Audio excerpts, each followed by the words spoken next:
Mesdames, Messieurs, bonjour et bienvenue dans la quotidienne des marchés du FX. Nous sommes le jeudi 1er juin 2017 et nous commencerons avec les indices américains. Wall Street a terminé dans le rouge avec les valeurs financières, technologiques et du secteur du pétrole et du gaz qui ont pesé. Le Dow Jones a chuté de 0,10%, le S&P 500 de 0,05% et le Nasdaq a également reculé de 0,08%.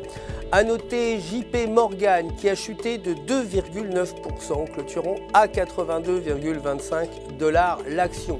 Techniquement, sur le graphique de 4 heures, l'action évolue sous la moyenne mobile à 20 jours et si elle se maintient sous ce niveau, l'action pourrait chuter vers 78 $. En revanche, si elle réussit à affranchir la ligne de la moyenne mobile, cela pourrait déclencher un retracement et elle pourrait atteindre les alentours de 87 $.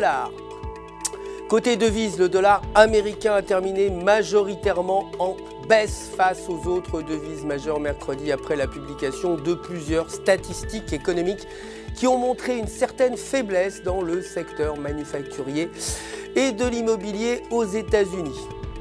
Aujourd'hui, les créations d'emplois non agricoles ADP et les demandes d'allocation chômage sont respectivement attendues à 181 000 et 239 000. L'euro, quant à lui, a progressé face au dollar de 0,49%, clôturant à 1,1240 $. Aujourd'hui, les indices français et allemands finaux des PMI du secteur manufacturier sont respectivement attendus à 54 et 59,4. La livre sterling, pour sa part, s'est également appréciée face au dollar de 0,14%, clôturant à 1,2876. Et aujourd'hui, l'indice manufacturier PMI est prévu à 56,5 contre 57,3 précédemment. Terminons enfin par les matières premières avec l'or qui s'est apprécié de 0,51% pour terminer à 1269 $ l'once.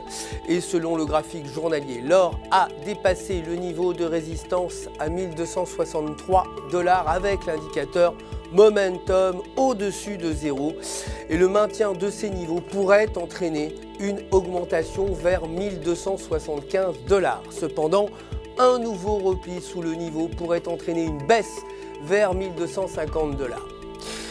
Le pétrole brut a reculé de 1,77%, clôturant à 48,78 $ le baril. Et techniquement, toujours sur le graphique horaire, le pétrole a franchi la moyenne mobile de 20 jours.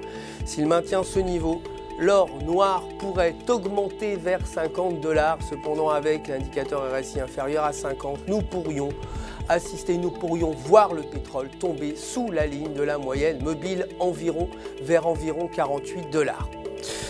Aujourd'hui, les stocks de pétrole sont attendus à 2,7 millions contre 4,4 millions précédemment. Voilà, c'est la fin du flash. Je vous retrouve dès demain matin pour la suite de l'actualité des marchés du FX. D'ici là, restez avec nous. N'oubliez pas de vous connecter sur www.ufx.com pour retrouver votre gestionnaire de compte personnel pour tous vos besoins de trading et qui répondra à toutes vos questions, toutes UFX jointe à moi.